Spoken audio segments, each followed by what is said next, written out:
You wanted a monster? Now you've got one. I found the list on a Tuesday morning, which is fitting because Tuesdays have always been garbage days in more ways than one. My head throbbed from last night's whiskey. Cheap stuff, the kind that tastes like regret and burns like truth. I was gathering clothes for the dry cleaner, my old leather jacket that smelled like better days, when I spotted Karen's coat crumpled behind the bedroom door. Navy blue, expensive, the kind she wore to important meetings. I should have just left it there. Should have minded my own business like I'd been doing for the past 3 years of our slowly dying marriage. But something made me check the pockets. Maybe curiosity, maybe that little voice that tells you to look at the car crash, even though you know you shouldn't. The paper was crumpled, soft from being handled. 6 names written in Karen's precise handwriting. Jessica Thornton, Amanda Reed, Brittany Cole, Sarah Mitchell, Emma Lawson, Katie Brennan. No context, no phone numbers, just names, written in blue ink, folded, and forgotten. Not even a lipstick mark for the husband, I muttered, shoving both coats into a garbage bag. Classy. My name's Nick Evans. I'm 38, own a small IT consulting business, and I'm married to a woman who treats our house like a hotel between business trips. We have a daughter, Sophie, who's 15 and has perfected the art of looking at me like I'm furniture that came with the place. The dry cleaner was Old Man Eddie's shop, a strip mall relic wedged between a nail salon and a vape store. Eddie had known my father before the cancer took him, back when this neighborhood was something other than faded paint and broken promises. Nick, Eddie said, his voice gravelly from 65 years of cigarettes and disappointment. What brings you in? Coats? Mine and Karen's? I dropped the bag on the counter. Standard cleaning. Eddie pulled out Karen's coat, and something shifted in his expression. He checked the pockets. Procedure, he always said. People leave pens that explode. And his weathered hands stilled. This your wife's? He asked. Yeah. Why? He didn't answer, just wrote up the ticket with more care than usual. When he handed it to me, his eyes held something I couldn't read.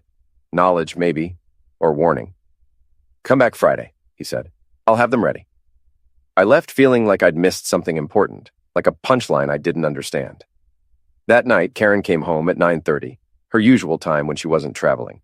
She looked tired, beautiful in that distant way that made me remember why I'd fallen for her a decade ago, before the consulting firm, before the international clients and the business trips that lasted weeks. How was work? I asked, because that's what you ask when you've run out of real questions. Exhausting. Martin wants the Singapore proposal by Friday. She kicked off her heels, poured herself wine. I might need to fly out next week.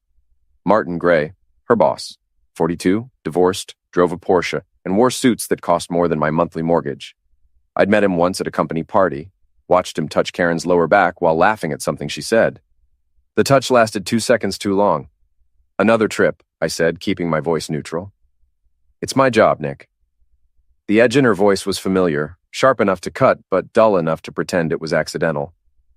Some of us have careers that require travel. And there it was. The subtle dig. The reminder that my little IT business, my 12 local clients, and my office above the boxing gym wasn't a real career. Not like hers. Sophie came downstairs, earbuds in, barely glancing at either of us. I'm sleeping at Jen's tomorrow night. School night, I said. Mom already said yes. I looked at Karen, who shrugged. Her grades are fine. Another decision made without me. Another reminder that I was outvoted in my own house. I went to bed early, listening to Karen's fingers tap on her laptop in the guest room she'd converted into a home office. The names from the paper circled in my head like vultures. Jessica Thornton, Amanda Reed, Brittany Cole. I pulled out my phone and Googled the first name. The news article was 6 months old. Local woman still missing, family pleads for information. Jessica Thornton, 23. Last seen leaving her apartment in our town. No leads, no suspects. My stomach tightened. I searched the second name, Amanda Reed. Missing for 8 months. Last seen at a gas station 30 miles from here. My hands started shaking. By the time I finished searching all 6 names, it was 2 a.m. and I couldn't breathe right. 6 women, all missing, all from our region, all within the past 2 years, all on a list in my wife's coat pocket. I wanted to storm into her office, demand answers. But something stopped me. Maybe survival instinct. Maybe the part of my brain that still worked despite the panic. Instead, I took photos of every article, saved them to a folder on my phone, and tried to sleep. I couldn't. The next morning, Karen was already gone when I woke up. A note on the counter. Early meeting, home late, love you. The love you felt like a lie. But maybe everything did now. I dropped Sophie at school. She spent the entire drive on her phone, ignoring me, and headed to the gym. My buddy Alex was there, hitting the heavy bag with the kind of precision that came from 20 years as a cop before his knees gave out. "You look like heck," he said, not stopping his rhythm. "Rough night." "Karen? When isn't it Karen?" He grunted through a combination. "You ever think about just leaving? Clean break?" I had, 1,000 times. But there was Sophie, and the house, and the weight of 10 years together. You don't just walk away from that, even when it's ending you. "It's complicated," I said. "It always is." I wanted to tell him about the list, about the missing women. But it sounded insane even in my head. What was I going to say? My wife has a list of missing women, so clearly she's involved in something sinister? She probably had a perfectly reasonable explanation. Maybe it was for a podcast she listened to, or a book she was reading. Except Karen didn't listen to podcasts, and she only read business books. Friday came. I picked up the coats from Eddie's, and he handed me the regular bag plus a smaller paper package sealed with tape.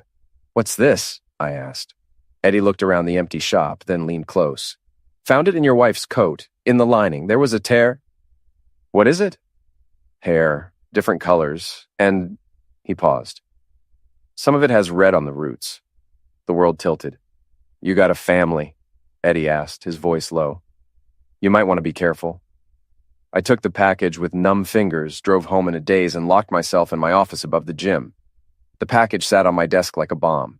Inside were strands of hair, blonde, brunette, red, black, each in a small plastic bag, labeled with initials that matched the names on the list, JTARBCSMLKB. Some strands had dark residue on the roots, dried and old. My phone buzzed. A text from Sophie. "With Mom. She says we're going on a surprise trip. Be back Sunday." My blood froze. I called Sophie, straight to voicemail. I called Karen. It rang once, then went to voicemail. "Surprise?" I said to my empty office. The last time Karen surprised me, I got a divorce lawyer's card for my birthday. I grabbed my keys and ran. The airport was 40 minutes away, but I made it in 25, breaking every speed limit and praying no cops were bored enough to care. My mind raced faster than my truck, spinning scenarios that ranged from paranoid to terrifying. Maybe Karen was just taking Sophie shopping. Maybe the hair was from a charity drive. Maybe I was losing my mind and seeing connections that didn't exist, except the red stains. You don't get that on hair from a charity drive. I parked illegally and sprinted into the terminal, scanning the departure boards. Flights to Chicago, Atlanta, Miami, Seattle. Too many options. I pulled out my phone and called Sophie again. Voicemail. I tried Karen's number. Same result. "Think, Nick," I muttered, earning stares from passing travelers. Where would she go? My phone buzzed. A text from an unknown number. "Stop looking. This is your only warning." My hands shook as I dialed emergency. "I need to report a possible kidnapping," I said when the operator answered. "What's your emergency, sir?" "My daughter. My wife took her, and I think—" I stopped. What did I think? That my wife was involved with missing women because of a list and some hair. I think my daughter might be in danger. Is there a custody dispute? No, we're married, but... Has your wife made threats? Not exactly, but... Sir, if there's no custody order and your wife hasn't made specific threats, this is a domestic matter. You'll need to contact a family lawyer. There are 6 missing women, I said, desperation making me reckless. My wife has a list of their names and their hair hidden in her coat. A pause. Sir, are you saying your wife is involved in these disappearances? I don't know, maybe. I just need to find my daughter. What's your name, sir? I hung up. Calling the cops was a mistake. I sounded insane, and they'd waste time investigating me while Karen and Sophie got further away. I needed help, but not from the police. Alex answered on the second ring. What's wrong? I need you, now. Airport, Terminal B.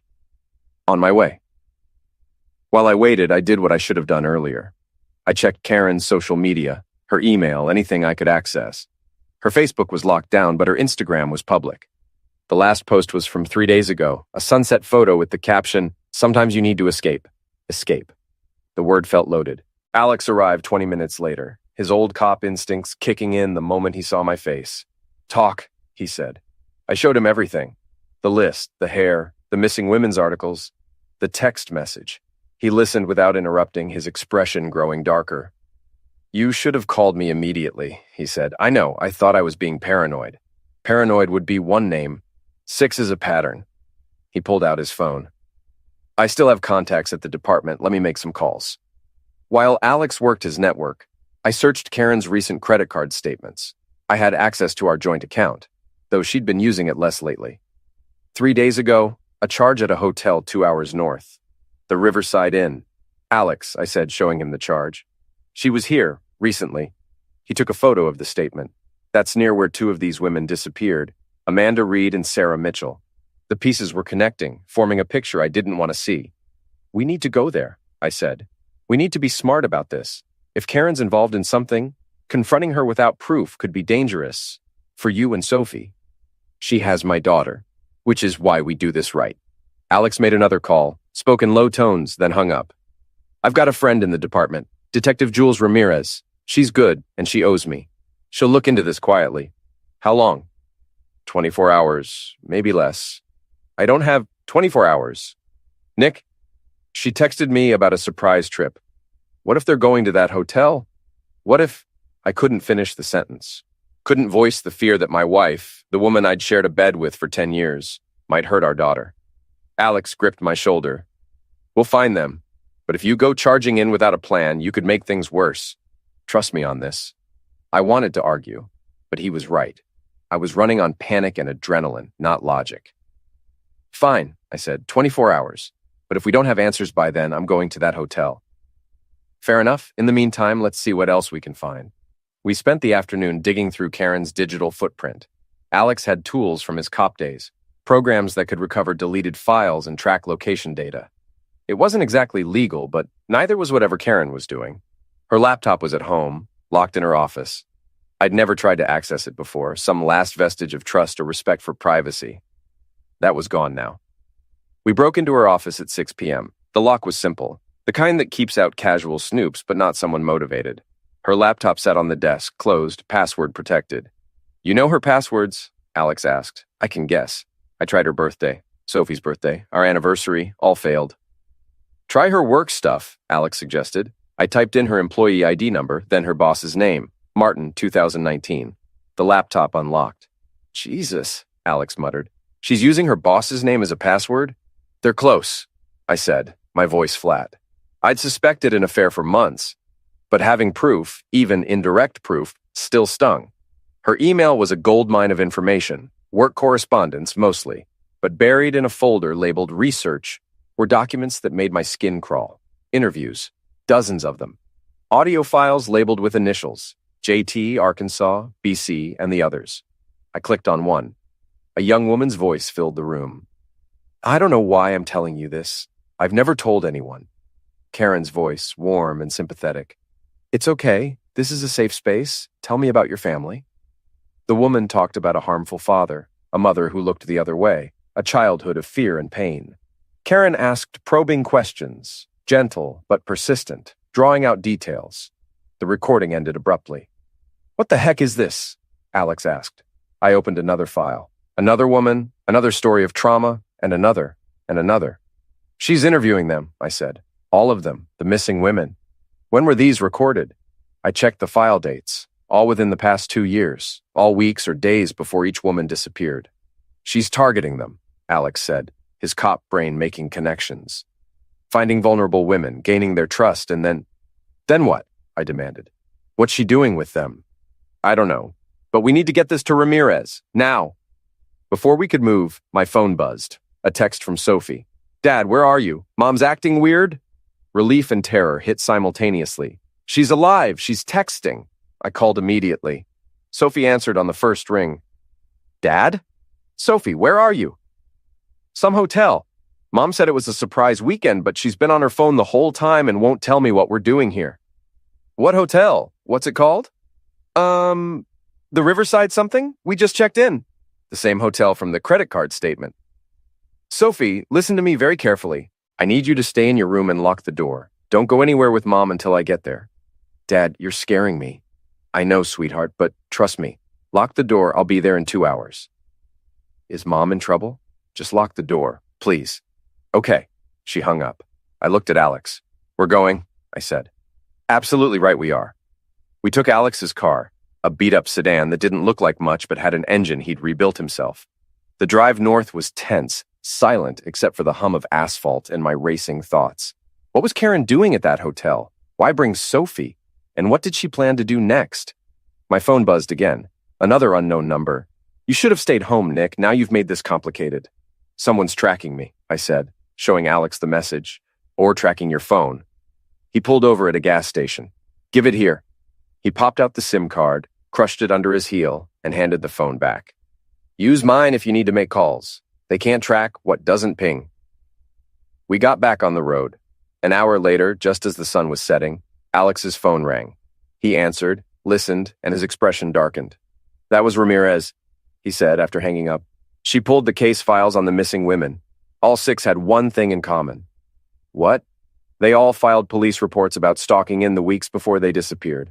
Someone was following them, watching them. But the reports went nowhere because there was no evidence. No suspect. Karen was stalking them, I said, gaining their trust and stalking them. Or someone else was. Ramirez is looking into it, but Nick, there's something else. What? Karen's name came up in connection with another case, a 7th woman who went missing 3 years ago, before your list.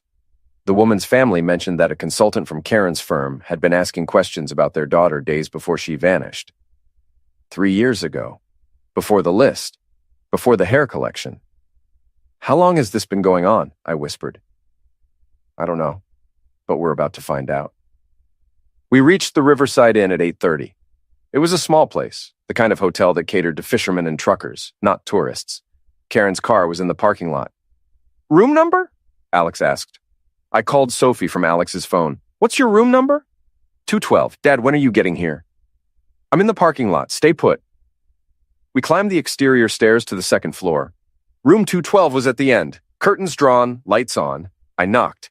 Karen, it's me. Open up. Silence. I knocked again. Karen, I know you're in there. I just want to talk. The door opened a crack. Karen's face appeared, perfectly composed, but her eyes were cold. Nick, what are you doing here? I could ask you the same thing. Surprise trip with Sophie? It's none of your business. She's my daughter. That makes it my business. You're being paranoid again. We're just having a mother-daughter weekend. Then why did she text me that you were acting weird? Something flickered in Karen's expression. Anger, maybe, or calculation. She's 15. Everything I do is weird to her. Let me see her. No. Karen, you need to leave, Nick, now. Before you make this worse. Worse than what? Worse than 6 missing women? Worse than the hair in your coat? Her face went blank. I don't know what you're talking about. Jessica Thornton, Amanda Reed, Brittany Cole. Should I keep going? Those names mean nothing to me. Really? Because you interviewed all of them. I heard the recordings. Her composure cracked just for a second. You went through my computer? You're absolutely right, I did. And I found everything, the interviews, the stalking reports, all of it. You have no idea what you're talking about. Then explain it to me. She started to close the door, but Alex wedged his foot in. Ma'am, I think it's time we all had a conversation, he said, his voice calm but firm. For Sophie's sake. Karen looked at Alex, recognizing the cop in him even without the badge. Her expression shifted, became calculating. Fine, she said, but not here. Sophie doesn't need to hear this. I'm not letting you out of my sight, I said. There's a diner across the street. We can talk there. I didn't trust her, but I also couldn't force my way into the room without making things worse. Sophie stays in the room. Locked door. Agreed. Karen called into the room. Sophie, honey, I'm going to talk to your father for a few minutes. Stay here, okay? Is everything okay? Sophie's voice, small and scared. Everything's fine. Lock the door behind me. We walked to the diner in tense silence. The place was nearly empty. Just a waitress and a trucker nursing coffee at the counter. We took a booth in the back. Talk? I said. Karen folded her hands on the table, her business persona sliding into place. You're right. I interviewed those women. It's for a project. What kind of project involves stalking vulnerable women? I wasn't stalking them. I was documenting their stories. For a book. A book. About domestic misuse and how the system fails victims. I was gathering first-hand accounts. Then why hide it? Why not tell me? Because you wouldn't understand. You never understand my work. Try me. She sighed, the sound theatrical. These women reached out to me through a support group I volunteer with online.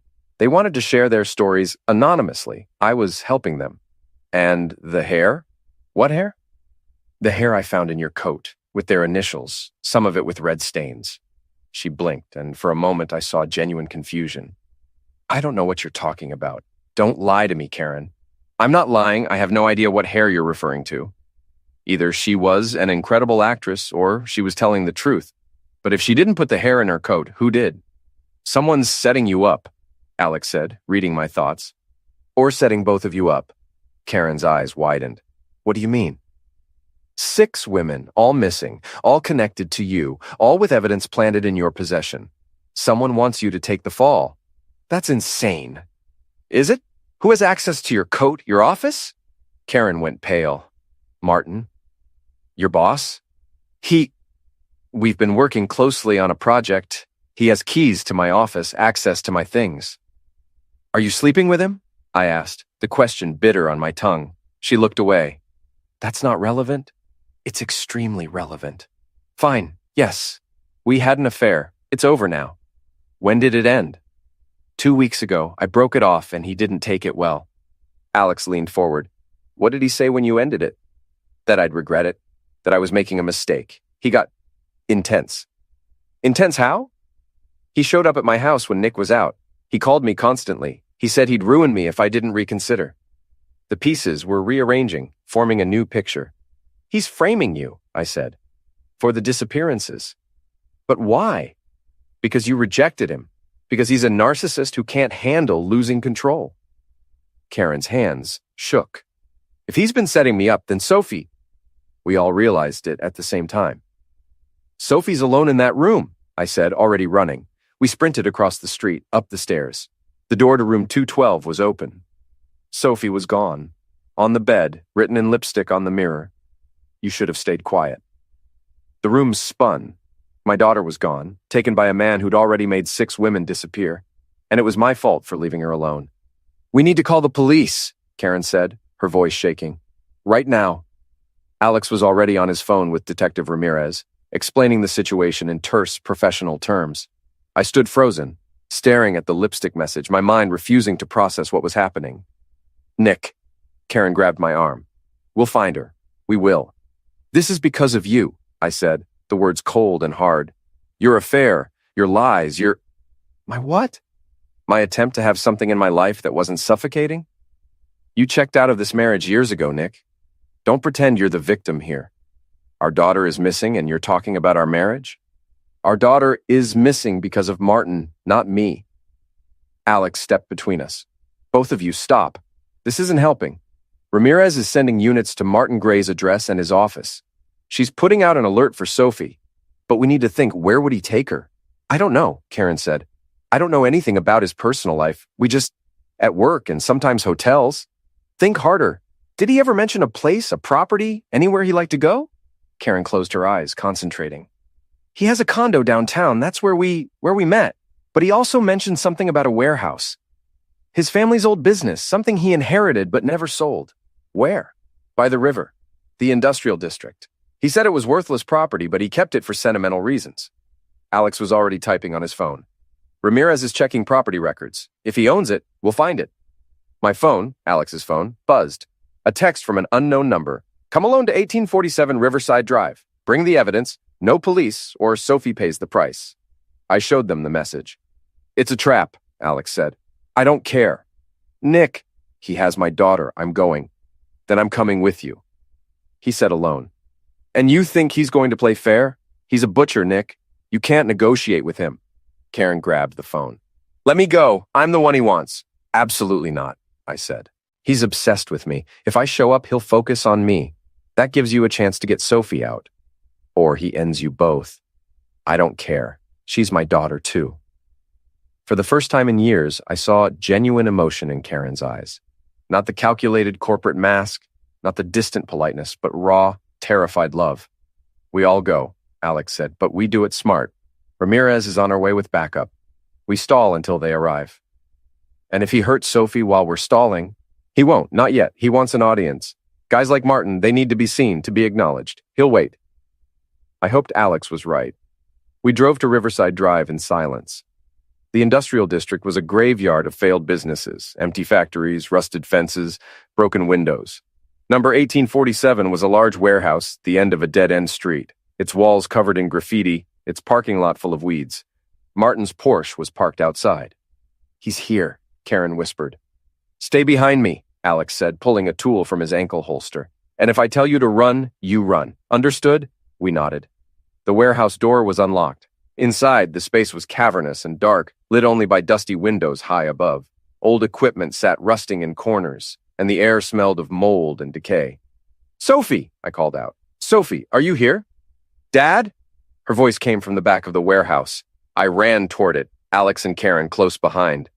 Sophie was tied to a chair in what looked like an old office, her face streaked with tears but otherwise unharmed. Martin stood beside her, holding a knife. "Stop right there," he said calmly, "or I cut her throat." I froze. Martin looked different than I remembered from the company party. Disheveled, unshaven, his expensive suit rumpled and stained. But his eyes were sharp, focused, almost excited. "Nick Evans," he said, smiling. "The boring husband. I've heard so much about you." "Let her go, Martin. This is between us." "Is it? Because from where I'm standing, this is about Karen. It's always been about Karen." "I ended it," Karen said, stepping forward. "I told you it was over. Why are you doing this?" "Because you humiliated me." His voice rose, losing its calm. "You used me, led me on, made me think we had something real, and then you tossed me aside like I was nothing. We had an affair, that's all it was. That's all it was to you. To me, it was everything. I left my wife for you, I risked my career for you, and you just walked away." "So you framed her for homicide?" I said. "You ended 6 women to get revenge?" Martin laughed, the sound echoing in the empty warehouse. "Ended them? I didn't end anyone. I saved them." "What?" "Those women were broken, damaged, living in misery with harmful families, dead-end lives. I gave them a way out. New identities, new lives, far from here. They're grateful." "You're insane," Karen said. "I'm a savior. But you'll never understand that. You only care about yourself, your career, your perfect image.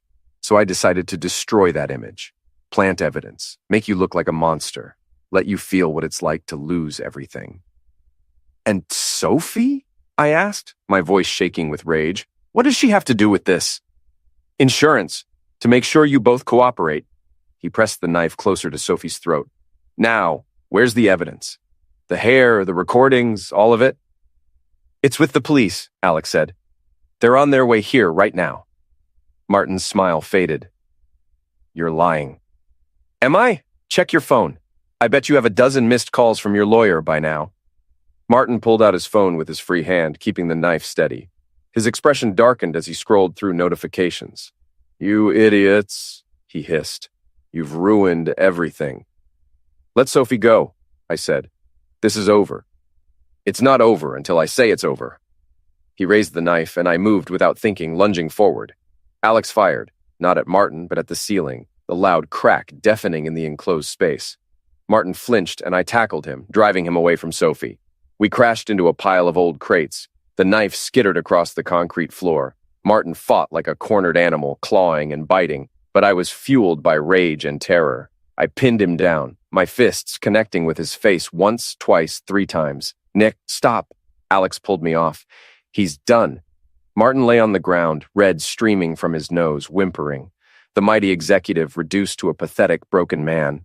Karen had already untied Sophie, who ran to me sobbing. I held her tight, feeling her heartbeat against my chest, alive and safe. "It's okay," I whispered. "You're okay. I've got you." Sirens wailed outside. Detective Ramirez burst in with a team of officers, tools drawn. "Everybody freeze!" Alex held up his hands. "Ex-cop, the suspect is on the ground. The girl is safe." Ramirez took in the scene, then nodded to her team. They moved in, cuffing Martin and reading him his rights. He didn't resist, just stared at Karen with hollow, obsessive eyes. "This isn't over," he said as they dragged him away. "You'll never be free of me." "Watch me," Karen said coldly. We gave statements at the warehouse, then again at the police station. It took hours. Sophie stayed close to me the entire time, holding my hand like she used to when she was little. By the time we finished, it was 3 in the morning. Ramirez walked us out. "We'll need more statements tomorrow," she said. "But for now, go home, get some rest." "What about the missing women?" I asked. "Did Martin really help them, or was he lying?" "We're investigating. His properties are being searched. If they're alive, we'll find them. And if they're not, then he'll face homicide charges instead of kidnapping." She looked at Karen. "You should know, Mrs. Evans, your name is going to be all over the news. The affair, the evidence planted in your coat, all of it. It won't be pleasant." "I know," Karen said quietly. We drove home in Alex's car, Sophie asleep in the back seat. Karen sat in the passenger seat, staring out the window. "Thank you," she said finally, "for coming after us, for not giving up. She's my daughter." "I know, and I'm sorry for everything. The affair, the lies, the way I treated you. I convinced myself I deserved more, that you were holding me back. But I was just running from my own unhappiness." "Why are you telling me this now?" "Because I almost lost her. Almost lost everything that actually matters.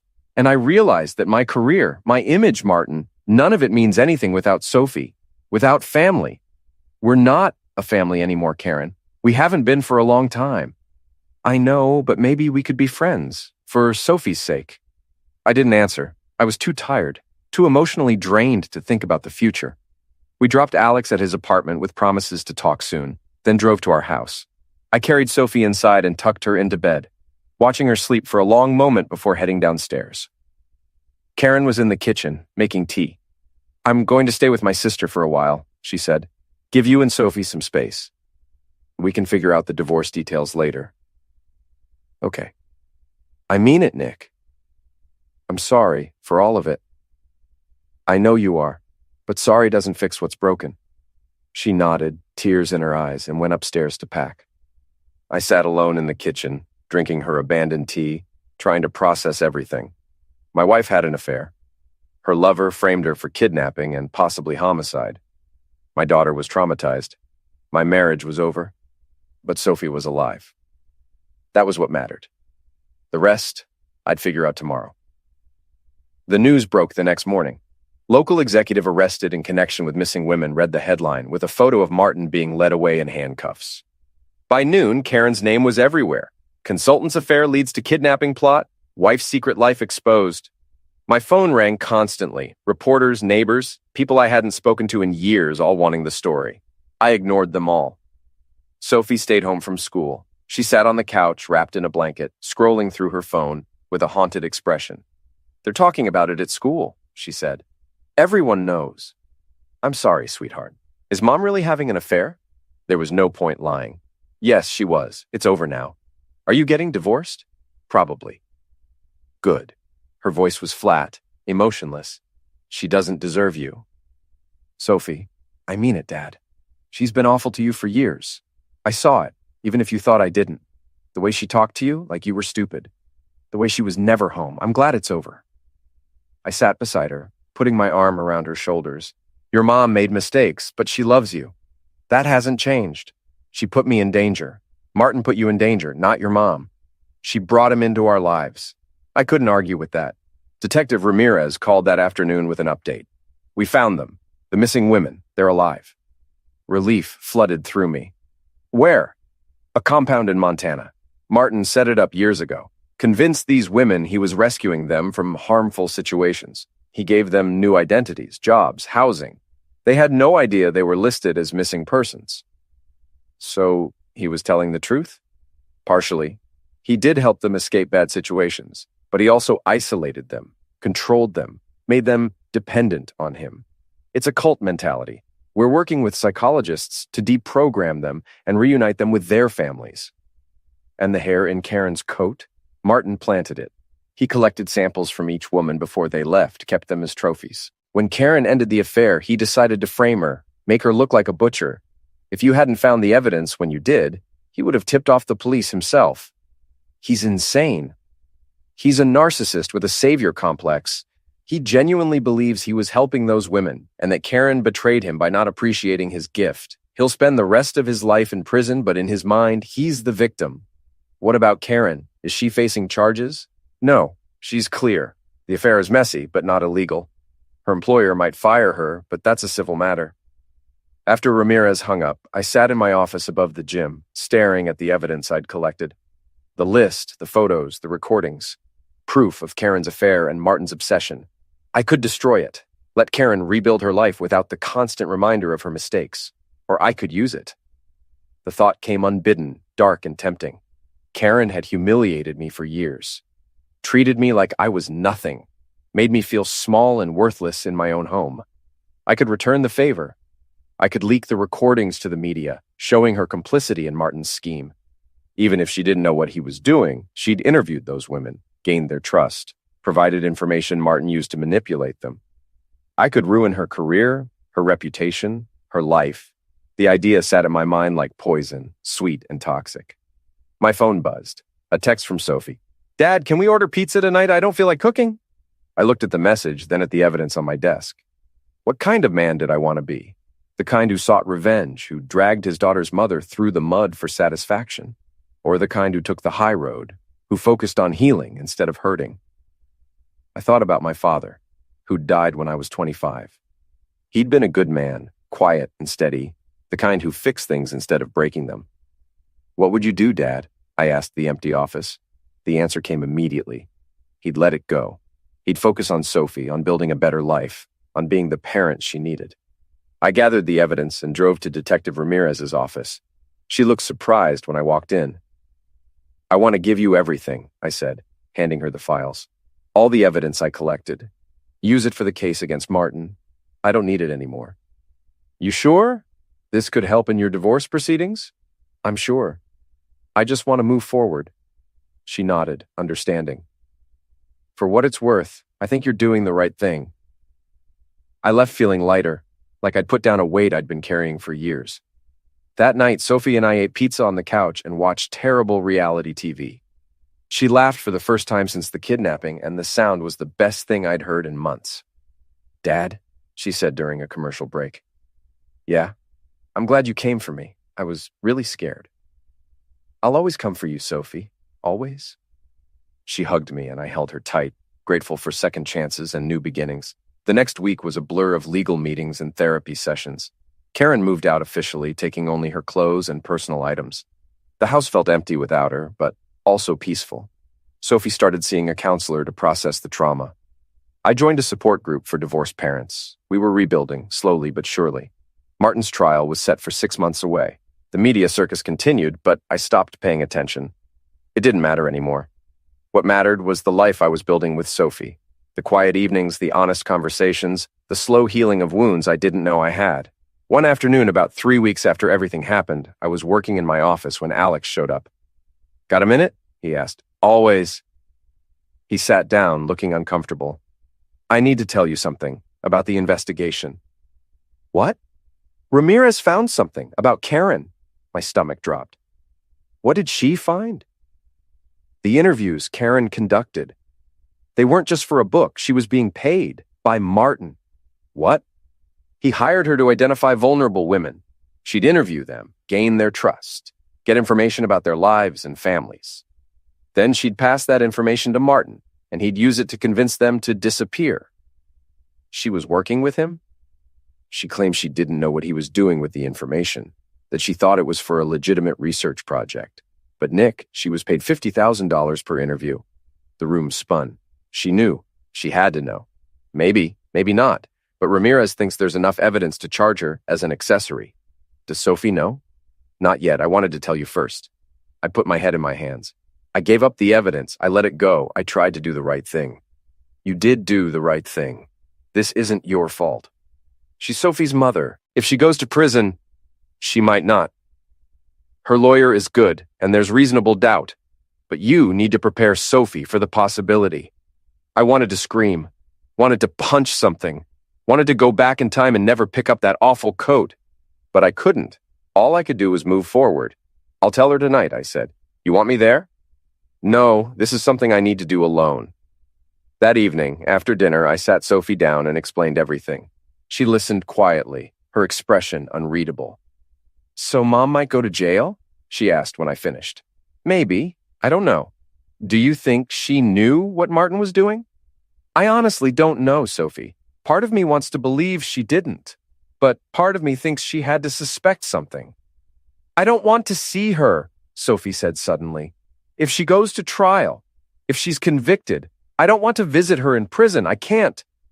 You don't have to decide that now. I'm deciding it now. She made her choices.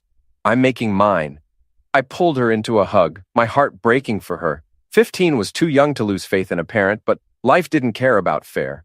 The trial preparations dragged on. Karen's lawyer fought the charges, arguing she was a victim of Martin's manipulation.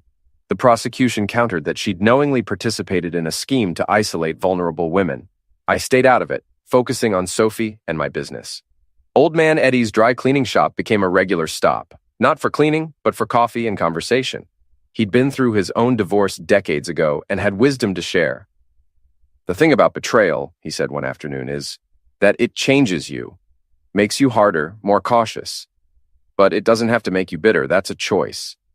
How do you avoid bitterness? You remember that people are complicated. They do bad things for reasons that make sense to them, even if those reasons are twisted. You don't have to forgive, but you can understand. And understanding takes away some of the poison. I thought about his words a lot in the following weeks. Karen's trial date was set for September.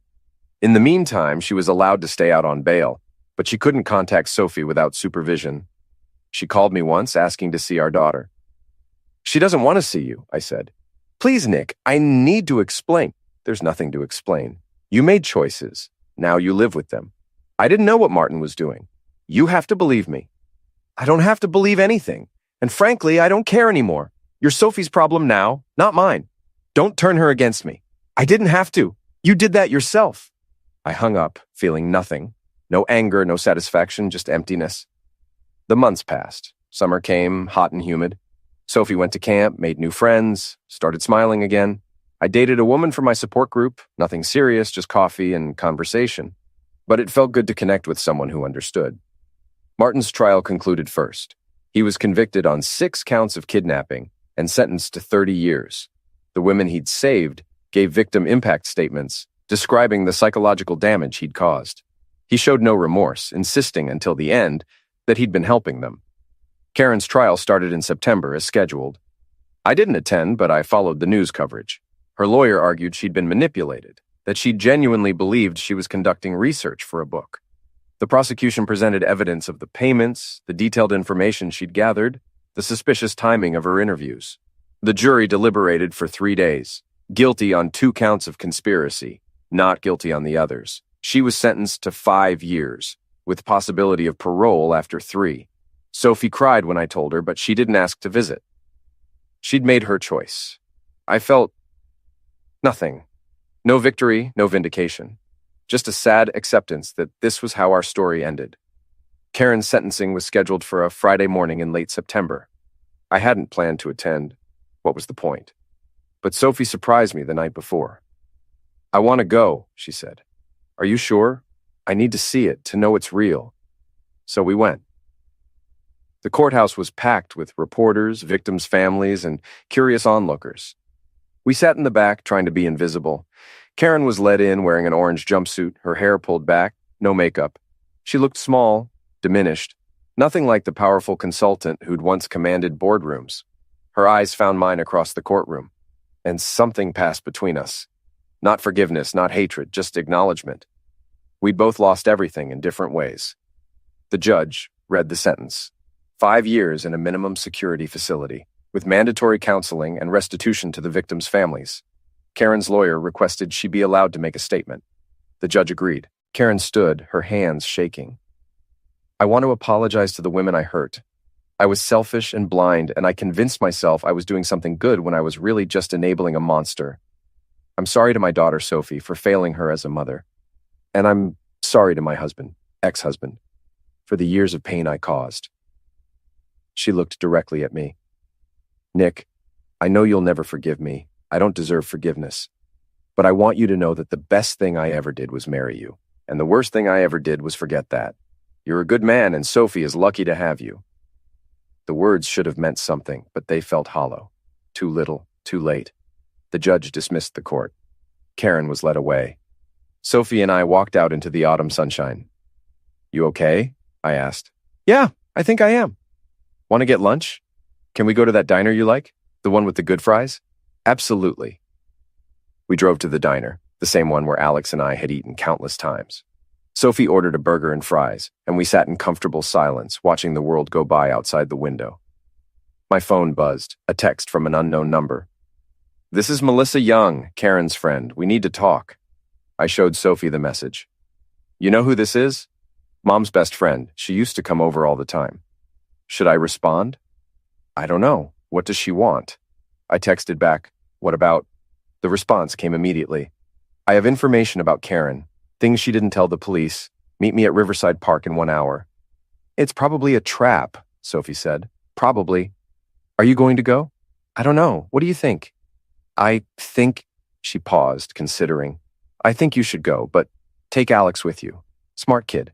I called Alex, explained the situation. He agreed to meet me at the park. Riverside Park was a small green space along the water, popular with joggers and dog walkers.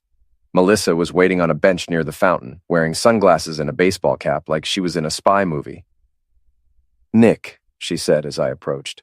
Alex stayed back, watching. Thank you for coming. What do you want, Melissa? I want to tell you the truth about Karen, about Martin, about everything. Why now? Because I can't live with it anymore. The guilt is eating me alive. I sat down, keeping distance between us. Talk. Karen didn't know what Martin was doing. Not at first. He told her he was funding a research project about domestic misuse survivors, and that he wanted to help these women. She believed him because she wanted to believe him, because he made her feel important and valued in a way you never did. That's not my fault. I know, I'm not blaming you. I'm explaining. But here's the thing. About 6 months before everything fell apart, Karen started to suspect something was wrong. One of the women she interviewed called her, saying Martin had approached her with an offer to disappear. Karen confronted him, and he admitted what he was doing. My blood ran cold. She knew. She knew. And he convinced her to keep quiet. He said the women wanted to disappear, that he was giving them a chance at a new life. He said if she told anyone, he'd make sure she went down with him. He had evidence of her involvement, the payments, the interviews, all of it. She was trapped. She could have gone to the police. And lose everything, her career, her reputation, her daughter. Martin made it clear that if she betrayed him, he'd destroy her, so she stayed quiet and hoped it would all go away. Why are you telling me this? Because I was involved too. Martin paid me to help recruit the women, to identify vulnerable targets. I introduced him to some of them, and when everything came out, I kept my mouth shut to save myself, but Karen's in prison, and I'm free, and it's not right. So turn yourself in.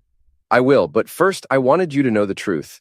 Karen made terrible choices, but she's not the monster everyone thinks she is. She's just weak and scared, and she loved you in her own broken way. Love isn't an excuse. No, but maybe it's an explanation. Melissa stood. I'm going to the police now. I'm going to tell them everything. Maybe it'll help Karen's appeal, maybe it won't. But at least I'll be able to sleep at night. She walked away, leaving me alone on the bench. Alex joined me. You believe her? I don't know. Does it matter? Might matter to Sophie. Might matter to you. Karen still made her choices. Knowing the truth doesn't change what she did. No, but it might change how you feel about it. We walked back to the parking lot in silence. My phone buzzed again. This time, a call from Detective Ramirez. Nick, we just got a confession from Melissa Young. She's corroborating Karen's story. Says Martin coerced her into silence. This could change things for Karen's appeal. Will she get out? Maybe. Reduced sentence at least. But it'll take time, months, probably years. Thanks for letting me know. I hung up and stood in the parking lot trying to process everything. Karen might get out early. Melissa was turning herself in. The truth was more complicated than I'd thought, but none of it changed the fundamental fact. My marriage was over, my daughter was traumatized, and our lives had been blown apart. Dad? Sophie was waiting by the car. What did she say? I told her everything. She listened quietly, then said, Do you think Mom will get out? Maybe, eventually. Will you take her back? No, sweetheart. That part of my life is over. Good, she paused. But maybe I could visit her, someday, when I'm ready. Whenever you're ready, I'll support you. Thanks, Dad. We drove home and I felt something shift inside me. Not forgiveness, exactly, but a loosening of the anger I'd been carrying. Understanding, like Eddie had said. People were complicated, and sometimes there were no clear villains, just broken people making bad choices. The next few months were quiet.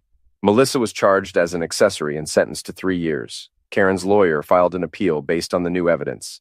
The media moved on to other scandals. Sophie and I settled into a routine. School, work, therapy, dinner together every night.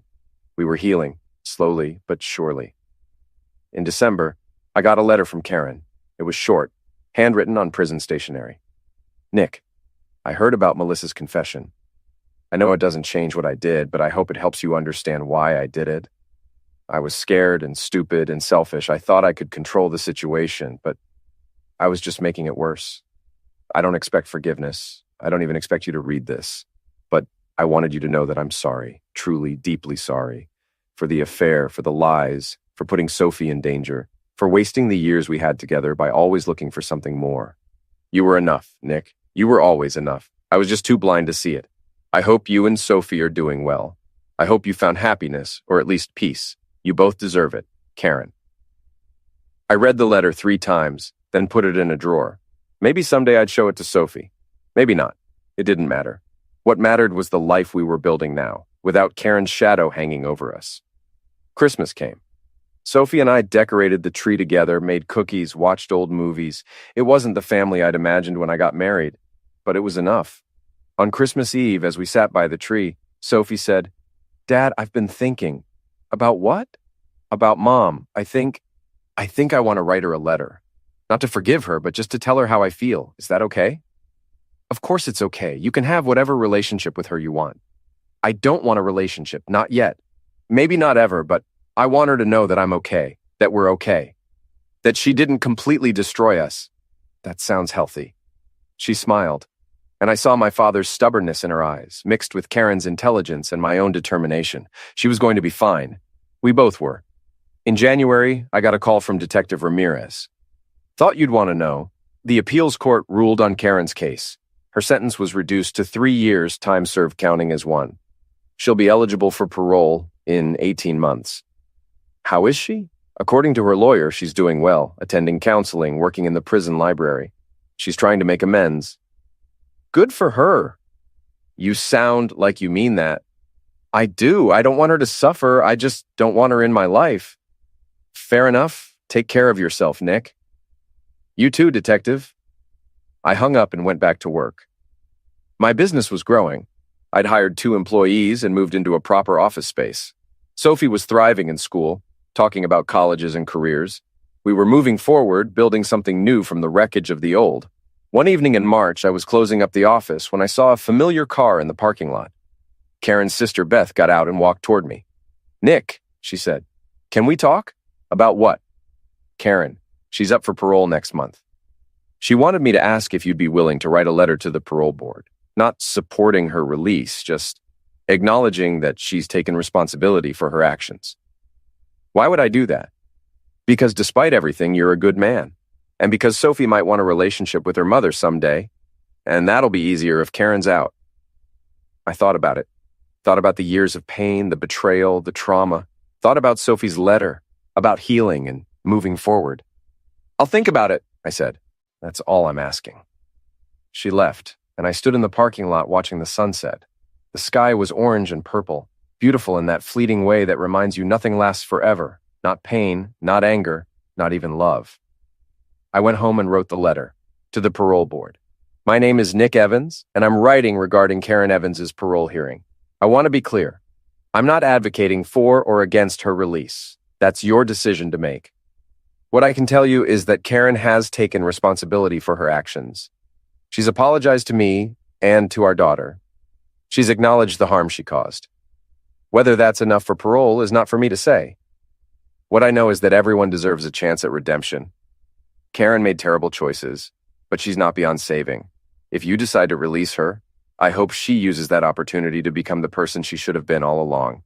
If you decide she needs more time, I'll respect that too. Sincerely, Nick Evans. I mailed it the next day and didn't think about it again.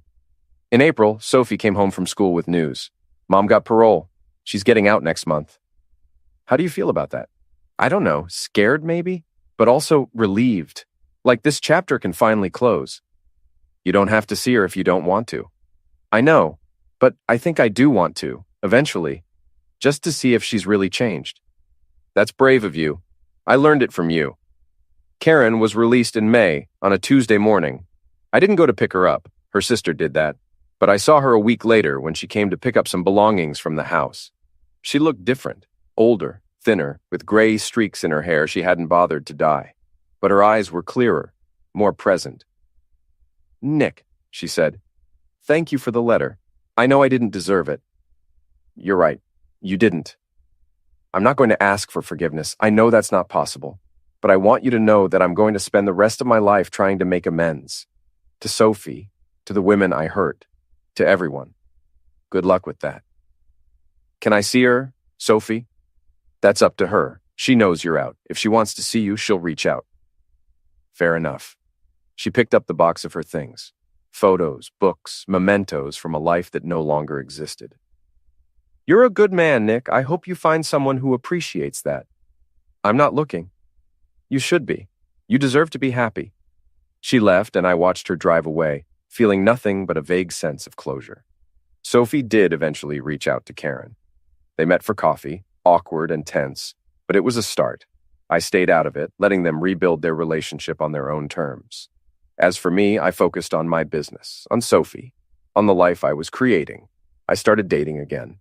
Nothing serious, just reminders that I was still alive, still capable of connection. One evening in June, almost a year after everything had started, I was at Old Man Eddie's shop picking up some shirts when he handed me a package.